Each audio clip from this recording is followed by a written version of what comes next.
Hi guys, ഞാനിന്ന് ഈ soft ആയിട്ടുള്ള മുട്ട കേക്കാണ് ഉണ്ടാക്കാൻ പോണത്. ഒരു പാത്രത്തിലേക്ക് 3 മുട്ട എടുക്കുക. അതിലേക്ക് കുറച്ച് ഏലക്കാപ്പൊടിയും പിന്നെ ഈ ഒരു ഗ്ലാസ്സിന് 3/4 ഗ്ലാസ്സോളം പഞ്ചസാരയും കൂടി അളന്നെടുത്തിട്ടുണ്ട് കേട്ടോ. ഇനി ഇത് ഇട്ട് കൊടുത്തതിന് ശേഷം ഇത് ബീറ്റ് ചെയ്തെടുക്കുകയാണ് വേണ്ടത്. ഞാനിവിടെ ഇലക്ട്രിക് ബീറ്ററാണ് യൂസ് ചെയ്യണത്.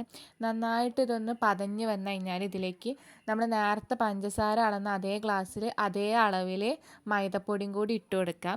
മൈദപ്പൊടി ഇട്ട് കൊടുത്തതിന് ശേഷം നന്നായിട്ട് ബീറ്റ് ചെയ്യുന്നു വേണ്ട, ഒന്ന് അങ്ങോട്ട് ജസ്റ്റ് ബീറ്റ് ചെയ്താൽ മതി. ആ മൈദപ്പൊടി ഒന്ന് എല്ലാത്തിലും കൂടി ഒന്ന് മിക്സായി കിട്ടാൻ വേണ്ടിയിട്ട് മാത്രം കേട്ടോ.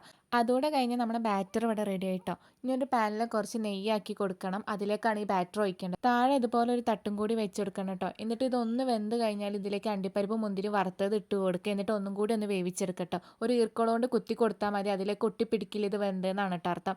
അങ്ങനെ നമ്മൾ ഇതിലേക്ക് മാറ്റി കൊടുത്തിട്ടുണ്ട് തണുത്തതിന് ശേഷം. അപ്പോൾ 2 കേക്കാണ് ഉണ്ടാക്കിയത്. നല്ല സോഫ്റ്റ് ആയിട്ടുള്ള ഒരു കേക്കാണ്. അപ്പോൾ എന്തായാലും ട്രൈ ചെയ്ത് നോക്കൂ. കിടിലനാണ്. ബൈ.